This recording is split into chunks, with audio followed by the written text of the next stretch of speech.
Welcome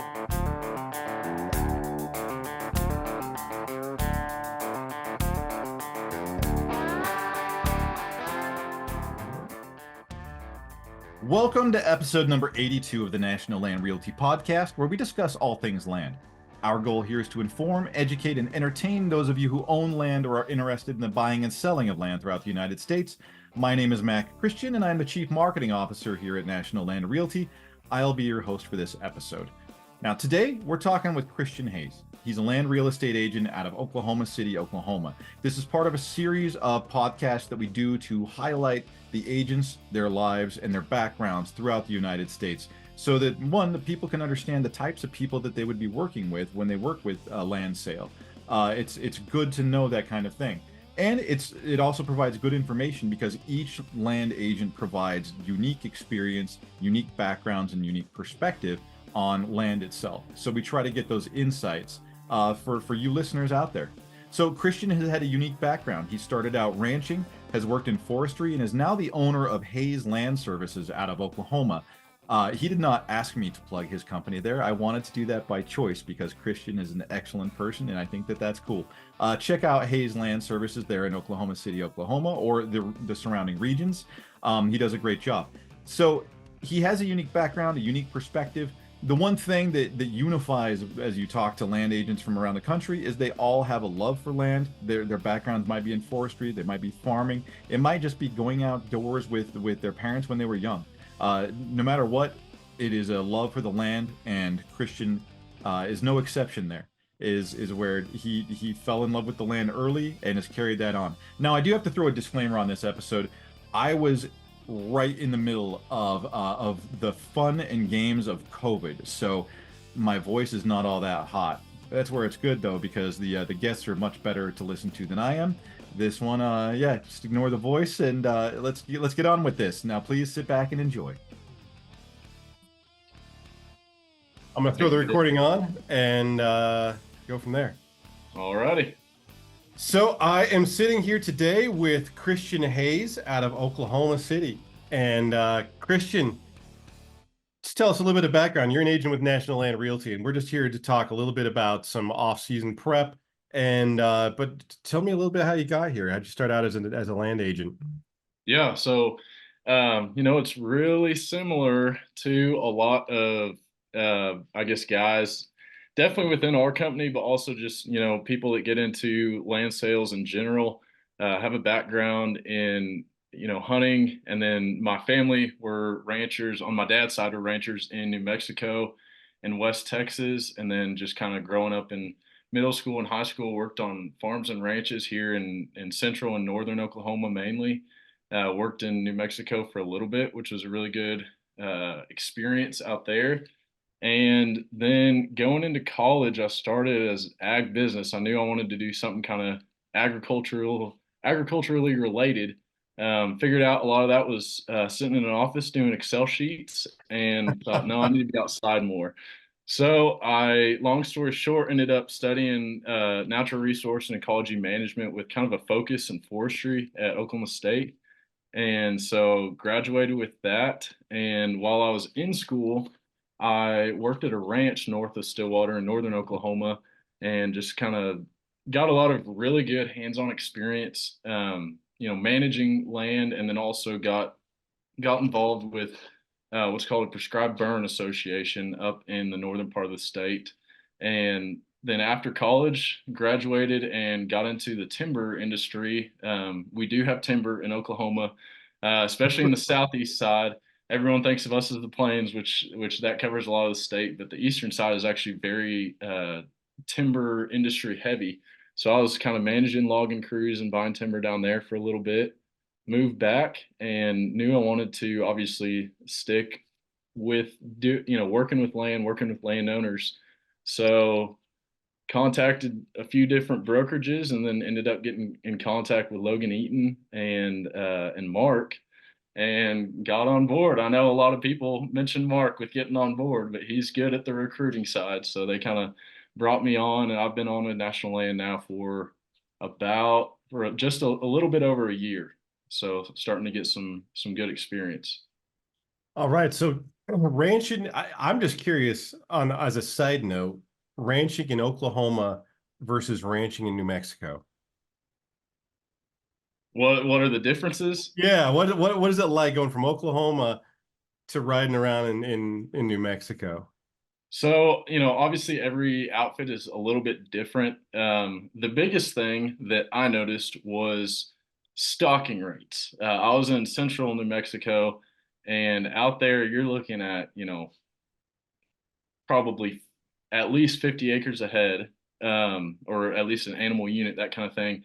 And in Oklahoma, I don't know how familiar you are with it, but we're a really diverse area. So, in the panhandle, they might only get 12 to 15 inches of annual rainfall. Down in southeast Oklahoma, you're looking at over 50 inches a year of annual rainfall. But here in the central area, we're kind of looking at, roughly 6 to 10 acres per head or animal unit. So that was a big difference. Also, just what I thought was really cool was, and so, some people still do it here, but the use of horses still, I just love seeing the kind of keeping with the history and the culture of ranching over there. So it was a really good experience. Family friend over there, they taught me a lot and really grateful for it. But I love my home state. I did. I was gonna say I picture more of the southern Oklahoma when I mentally picture Oklahoma, and when I branch from there to go into thinking about going over and ranching in New Mexico, it's like desert and everything wants to kill you, and then you go to where you get a little bit more rainfall in Oklahoma. It's got to be a lot different. Just the two styles. Yeah, yeah, and I guess another thing was we have obviously a lot of snakes here in Oklahoma, but in the central and northern part, we don't have nearly as many, especially the venomous snakes. And clearing old fence lines in New Mexico and also checking Brandon pins before Brandon season, uh, you will never, or I will never forget like when I was clearing fence, you would know if a rattlesnake is close by from the smell. And so I will never forget that smell. And if I'm ever in the timber or out in western Oklahoma, if I don't hear the rattle, I can at least probably smell it. See, I have a thing with that. Like I've been tagged by a rattlesnake before, and to this day I even hear the sound, and it's like I go into fight or flight. I mean, it's like no, I don't mess with them. But down south, where the snakes don't make noise, just freaks me out, man. Yeah, yeah. I try to. A lot of people. I had a guy in my forestry school that he would catch snakes by the tail and stuff like that, and that is not for me. I don't like those things. No, thank you. No, no, and No, I don't even certainly care not. if it makes me look like a wussy. I'm okay with it. Right. Like, nah, I don't need to look that tough. Absolutely not. So, okay, so your experience goes into natural resources, ecology management. You have a background in ranching, and then timber. How did you go from ecology and it's kind of specializing in ranching kind of area, and then you jump into timber? Well, so I'm from a town called Cashin, Oklahoma, which is it's northwest of Oklahoma City. It's kind of getting into a little bit of the culture of Northwest Oklahoma, that is kind of what people think of when they picture Oklahoma, just open plains and wheat fields.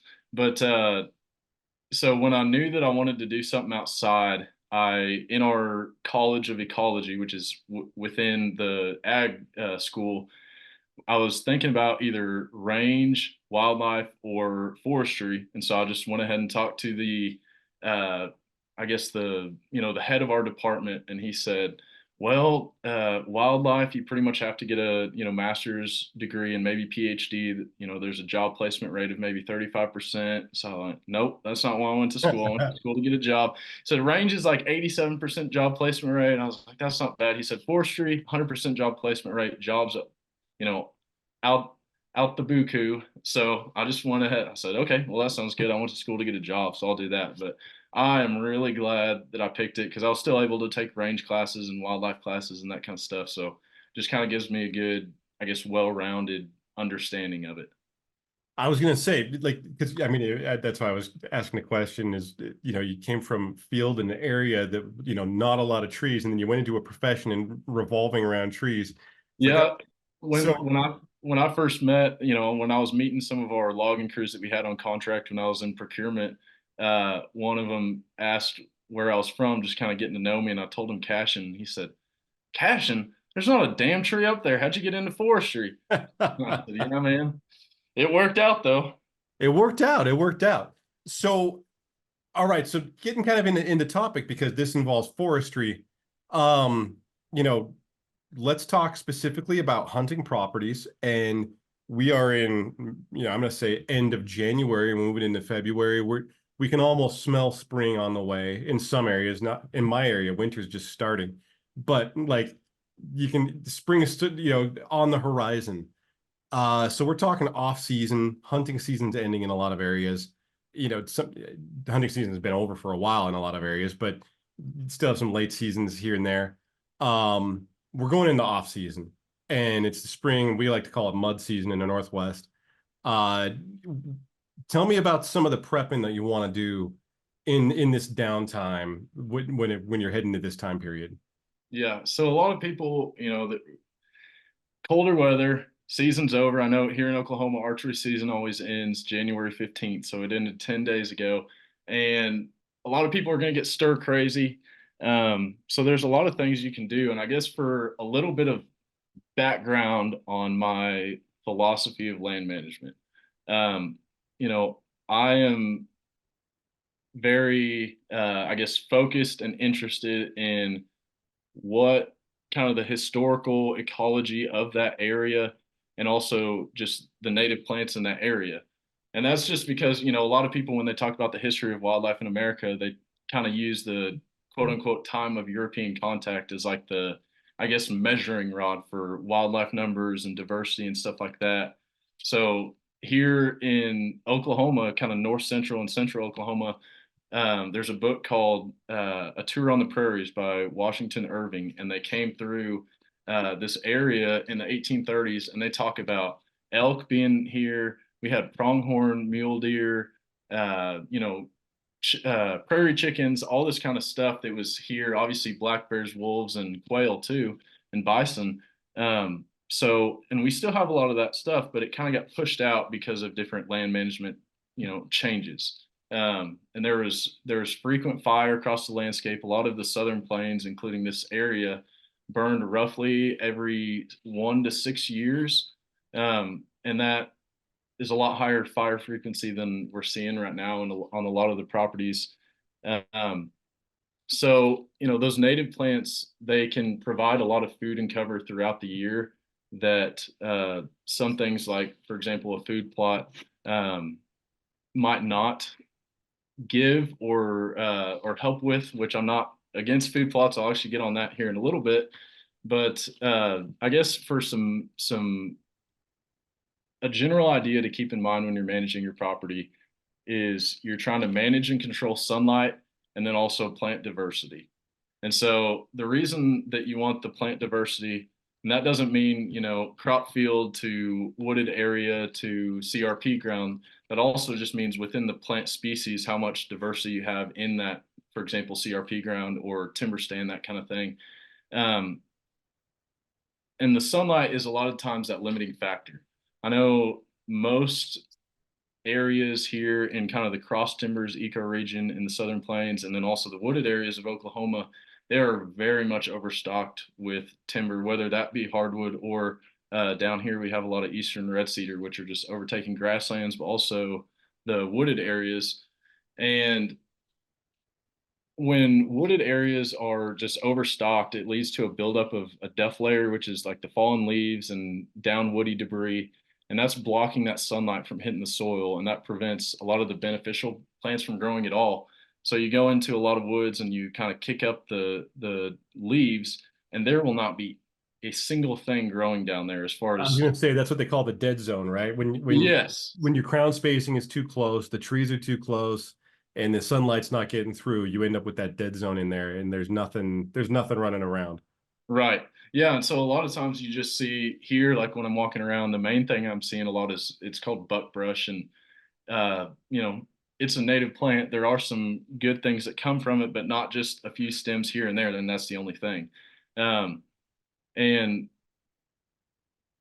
deer and turkeys and a lot of things live primarily off ground plants. Like everyone thinks of mass producing trees like acorns, but the deer target those in the fall. But I kind of like to tell people think about those as ice cream.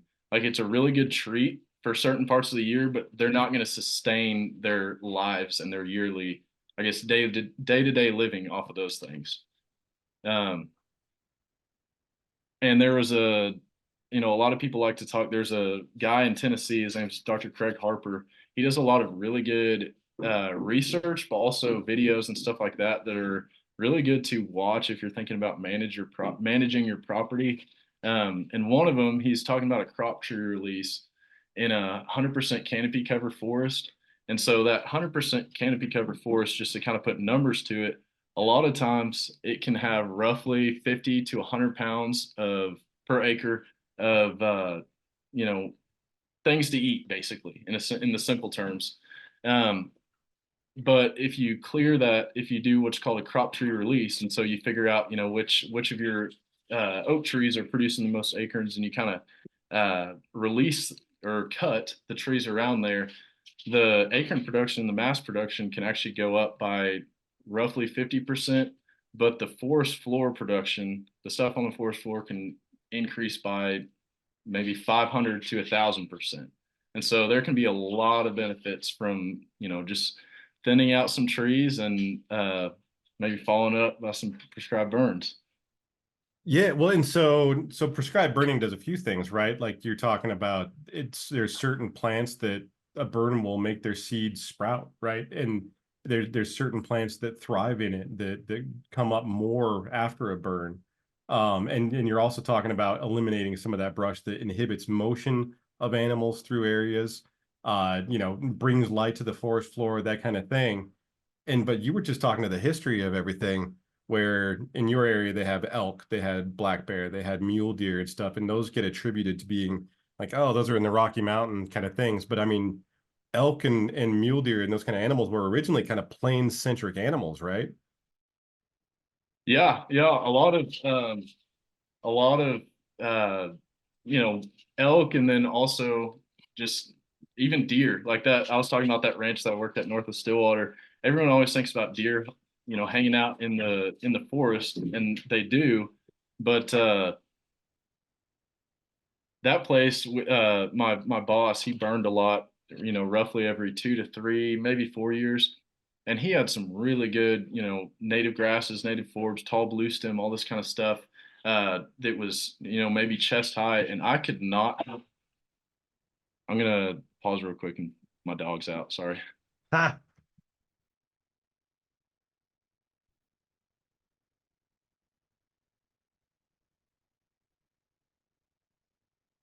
Sorry about that. No worries. Um, yeah, so my boss would have all these tall grasses and everything, and I could not hunt there in the mornings because you'd walk through and there'd be 30, 40 deer bedded in this small area, because they were eating on that stuff, but then also being able to use it for cover. Um, so kind of pushing stuff back and figuring out what your area, I guess, looked like ecology wise historically, can be a really good starting point and kind of guide to what it should look like and what would be really helpful for it to be. As far as from a health perspective, ecological health, but also helping out your hunting. Yeah, well, and so when you're looking at doing this, let's take I want to use an example of like 1,000 acres, right? But I mean, not everybody owns 1,000 acres. A lot of landowners are like 10, 20, for recreational kind of stuff. But let's just take like 1,000 acres. And so if you're looking at doing a prescribed burn, and I'm just going to throw it out there as, again, I'm not afraid to ask dumb questions. Do you just want to burn the whole thing every 5 years? Like the full 1,000 acres and just take it all down? Or do you want to rotate certain sections at certain increments so that you're sort of staggering the ecology of the overall area? How do you want to manage something like that? Yeah. So um, one thing I would think about was patch burning on that place. So it's it helps both in terms of, like you said, kind of having different stages of succession on that place, and then also just manpower. It's a lot easier to burn, you know, 5 to 10 acres by yourself or with maybe one or two other people than it is 1,000 acres. But also with the 1,000 acres, like there are some people that do that because just topographically and based off, different, whether it's woodland, kind of shrubby, grassland, based off where creeks are, there are going to be natural spots where there's a lot less intensity, fire intensity, and then also just kind of, hold breaks in the fire where it doesn't even reach to. Um, so that's how we got that diversity historically when the Native Americans were doing a lot of prescribed burns, and there were some areas that didn't get hit. But as far as doing it nowadays, yeah, I would definitely. There's actually a lot of good research. Shameless plug for my alma mater. There we Oklahoma go. State does a lot of really good research on patch burn and also incorporating it with patch burn grazing, where you don't have to have nearly as much cross fencing for livestock, and they'll actually selectively graze those areas that have been burned, in the last year or so, because a lot of that new growth is coming up. And the same thing for wildlife. You're going to have the early successional stages of, the property where you have burned most recently, and then, if you have a spot where you haven't burned it in 3, 4, or 5 years, then that's going to be a little bit more shrubby or thick for bedding, that kind of thing. Yeah, and so you were talking a little bit. You said you weren't gonna down food plots too much, but I was wondering where you were headed with that. Now I'm curious. Tell me a little bit about your what you can do in the off season with food plots. Yeah. So what I mean by that is like there are you can manage your property if you're managing it the right way with native, plants and trees and that kind of thing. You're going to have really good um, habitat and a really good care, a really high carrying capacity. Um, but a lot of people like to do food plots. And so if that gets them really excited to, get out and work on their property, I'd say don't let that be the only thing that you do. But also, if you really want to do it, what I always suggest is instead of, a big uh, 40-acre food plot, do some 5-acre, what I call kill plots, to kind of focus the deer that you can put your tree stands up there and focus that deer activity, but still having that native ecosystem around there to have all the diversity of plants that are going to supplement them at different times of year. You mentioned acorns being dessert. So you got your dessert area there in the middle of it where it's like there's the good stuff, but then there's food all around to support, right? Right, absolutely. And if I was a deer, I'd probably think a radish or something like that was a dessert too. But it's really good to have all those different, I guess, things to choose from. Like for example, here in the winter, one thing I see, I guess, just dormant season, not necessarily just winter, but also late fall and early spring before a bunch of those plants start to come back here in Oklahoma and kind of in the surrounding regions where we have greenbrier. Like a lot of people hate the greenbrier, and I completely understand because walking through that stuff is not fun, but those deer really like eating greenbrier leaf in the dormant months. And like I've actually hunted over some kind of greenbrier thickets that are close to trails and bedding areas and stuff like that, and seeing a decent amount of bucks just kind of cruising the greenbrier, eating those leaves off there. Yeah. So when you're talking about doing this, talk about your typical span between burns. Like so because burning is a big part of this, right? Like burning kind of brings out the native grasses, brings out the native foods, any kind of like forbs in the area that are kind of coming up, like it'll inspire that growth. Is there a generalized rotation, or do you want to have somebody that like really kind of knows that specific area helping you out with this, or how do you want to manage that? Yeah, it's gonna, I'm obviously more familiar with kind of the southern plains, the cross timbers ecoregion, and then eastern Oklahoma. So it's gonna be kind of region dependent to a certain point. But down here and just kind of, I guess, in more areas than here, there's some really good resources online. But also there are some people that can provide some guidance at low to even no cost. So that's going to be, your Quail Forever, um, National Deer Association, your State Forestry Agency, NRCS, stuff like that. But I know here There's a place in southeastern Oklahoma. It's called Pushmataha Wildlife Management Area, and there has been a an experiment and kind of research going on down there since I believe it was the 80s. And it's these small plots. I think that they're about 5 acres each, and you can walk down this road and they're on either side. And so they basically, there's a forester that I talked to, and he said, yeah, when I'm doing kind of my consulting work and the property owner doesn't know exactly what they want their property to look like, obviously I'm gonna, base it off recommendations as far as what, if it's a hunting property, what their deer are going to need and that kind of thing. But he said also, just as far as aesthetics goes, I can just take them down this road. It's maybe a half mile long, and it's almost like window shopping for properties. Oh, I want my property to look like that. And he can look at the, map of the deal and say, oh, well, that one has had all the hardwoods thinned, all the pine clear cut, and then burned every 3 years. And so those plots are set up, some of them are burned every year, some of them are every 2 years, 3 and 4. And, as you prolong those periods, those burn cycles, you're going to have more brush coming up, more woody encroachment, but sometimes that can be good to a certain extent as far as bedding cover and that kind of thing. And maybe if you're trying to encourage some oak regrowth, if you've had a bunch of, hickory or something like that starting to come up, or maple, you can start burning at first at a shorter cycle to try to kill those maple and hickory, and maybe also cut them or do some hack and squirt, but then lengthen it a little bit to give those oak sprouts, those oak seedlings or saplings, a little bit of time to get bigger and get some thicker bark to start growing. And then you can, reduce your burn interval if that's kind of your goal, to have more of a grassy understory. Yeah, and it's funny too, because like I've talked to Mark Anderson, right? He's a National Land Realty agent in Mississippi, and Mississippi, Louisiana, and he's a prescribed burn guy too, like specialist in it. And the similarities, but there are differences in your areas. Like you guys, the different management styles a little bit, but it's all kind of very similar.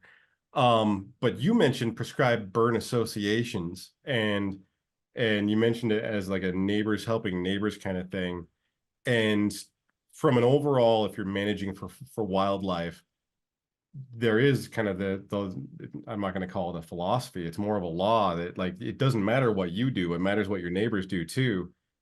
How do you get people on board for something like a burn program? How do you pull everybody in like that? And how do you make contact and get everybody on the same page?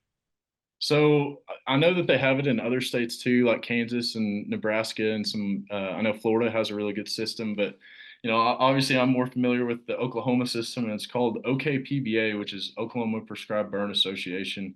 And what these things are is, like you said, it's kind of a neighbors helping neighbors model, and that pulls equipment, personnel, and experience just to conduct safe and effective prescribed burns, and it's at very very minimal cost to the landowner. um, a lot of these they're looking at maybe 50, maybe $100 a year membership dues. And then if you're an active member, it might be as low as, which means you maybe help out with I was four or going to five say you got to go out and burns. run a machine for a little bit. Yeah, helping out your neighbors. But as far as when you're burning your place, it might be as little as $1 per acre, which,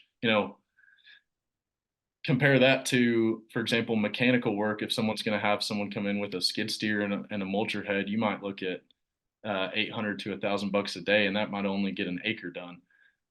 So saves a lot of money. It's really good, for the resources for the land. Um, but a lot of people, sometimes there's kind of a culture that comes around it. So a lot of times when it's starting in an area, some people might be a little hesitant or nervous. Um, but once they start seeing, once their neighbor starts burning every year or 3 years, whatever, they're going to see that benefit and then say, hey, what are you doing? Oh, I'm doing these burns with this PBA. And they're going to a lot of times jump on board. And it's also just really nice to know your neighbors and everyone doing the right thing. Um, yeah, it really helps out the resource. And like I said, a big problem we have here in Oklahoma is eastern red cedar. kind of taken over a lot of areas, especially grasslands. And they're a native species. They've been here for a long time, but in the past they were kind of kept at bay by the frequent fires that we had here. But just through habitat or land fragmentation and a lot less people managing their properties, they're taken over. And since the PBA that I'm most involved with up in the north central part of the state got started, you can just see from satellite image those eastern red cedars kind of just the green glacier as they're called just shrinking, and that native grassland coming back. And a lot of them are livestock producers, and they're getting a lot of benefits from that and having some really good effects. So you own your own business as well, Hayes Land Services. Yes, I Tell me a do. little bit about you. Tell me a little bit about this thing. So, with National Land Realty, obviously I'm able to help people buy and sell land, but I also just wanted to still be able to work with the land itself as far as the management goes. And so and also just have a, additional resource for the people that I work with, and both, other agents at National Land, but also people that I help buy, both the buyers and sellers. And so I'm just open to, for consultation, do some habitat management projects as far as, I've done some hack and squirt, doing kind of working with the NRCS contract for this landowner over in eastern Oklahoma.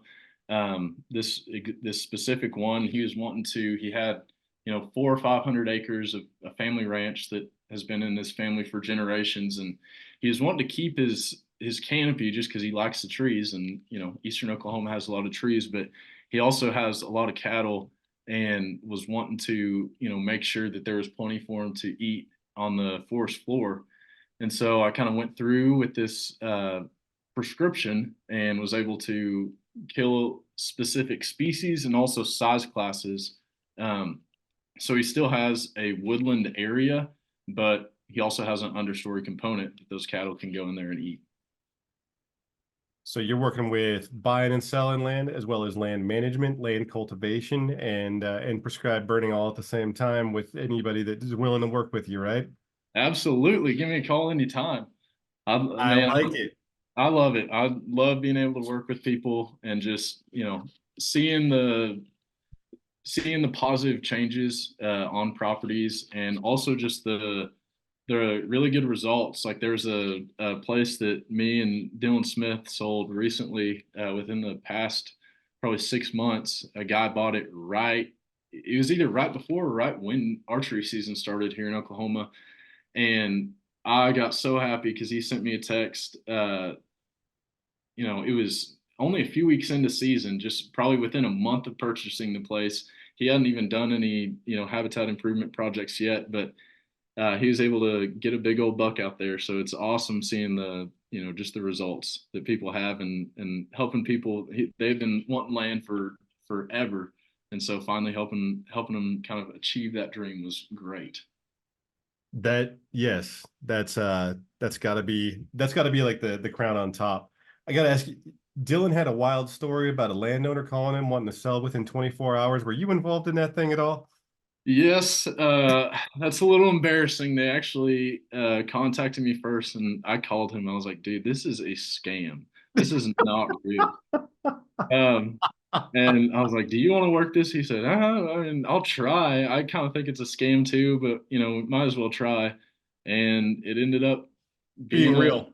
being real and being a good story. And yeah, so I was part of that, but honestly, he kind of took the lead on that one, so I'm thankful for him for that.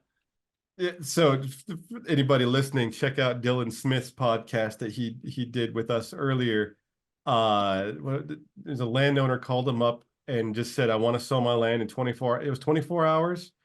Yeah, they basically just said, "Hey, I need an offer in 24 hours," and And yeah, and so you were the first call. Yeah, they called you first. And okay, yeah, well, technically it was actually an email at first, and so okay.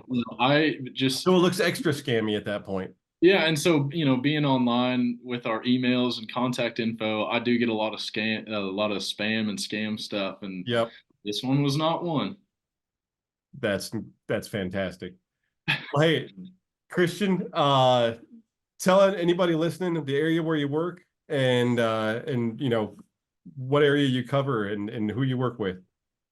Yeah, I'm licensed here in Oklahoma, so I can help you, anywhere around the state. I've gotten to know it pretty good. I already knew the state pretty well, but just being able to travel around with National Land Realty has helped me get to know a lot of the highways and the roads and towns a lot better. So anywhere you need help, let me know. I'm also on Instagram at @Hayes _ land, and then Facebook at Christian Hayes National Land Realty.